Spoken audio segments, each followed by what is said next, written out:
अस्सलाम वालेकुम व्यूअर्स, कैसे हैं आप सब।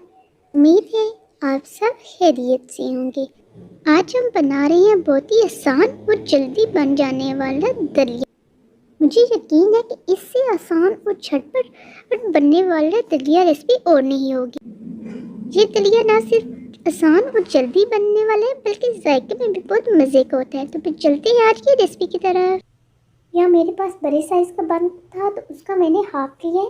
अब हम इसे बारीक चूरा कर लेंगे।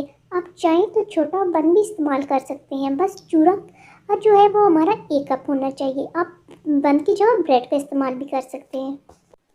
अब हम एक कढ़ाई को रखेंगे चूल्हे पे और उसमें हाफ लीटर यानी कि 2 कप दूध डालेंगे। जब हमारा दूध अच्छे से गर्म हो जाए और उसमें बॉयल आने लगे तो इसमें हम डालेंगे 1/4 कप चीनी। इसे अच्छे से दूध में मिक्स करेंगे। चीनी के बाद अब हम इसमें 1 कप बारीक चूरा किया हुआ बन डालेंगे।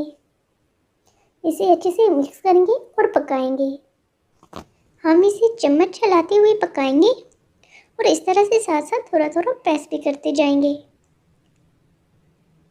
जब ये अच्छे से पक के तैयार हो जाए और थिक हो जाए तो हम चूल्हे को ऑफ कर देंगे। ठंडा होने के बाद ये थोड़ा सा मज़ीद थिक हो जाएगा। हमारा दलिया तैयार हो गया तो अब हम इसे ठंडा करेंगे और डिश आउट करेंगे। तो लीजिए नाज़रीन, हमारी आज की झटपट दलिया रेसिपी तैयार है। अब इसे बच्चों को दें, बुजुर्गों को दें या बीमारों को दें, सबको ये बहुत ही पसंद आएगा। अगर आपको हमारी आज की वीडियो अच्छी लगी है तो प्लीज़ इसे लाइक कीजिए, हमारे चैनल को सब्सक्राइब कीजिए। मिलते हैं फिर किसी नेक्स्ट वीडियो में एक नई रेसिपी के साथ। तब तक दुआ में याद रखिएगा। अल्लाह हाफिज़।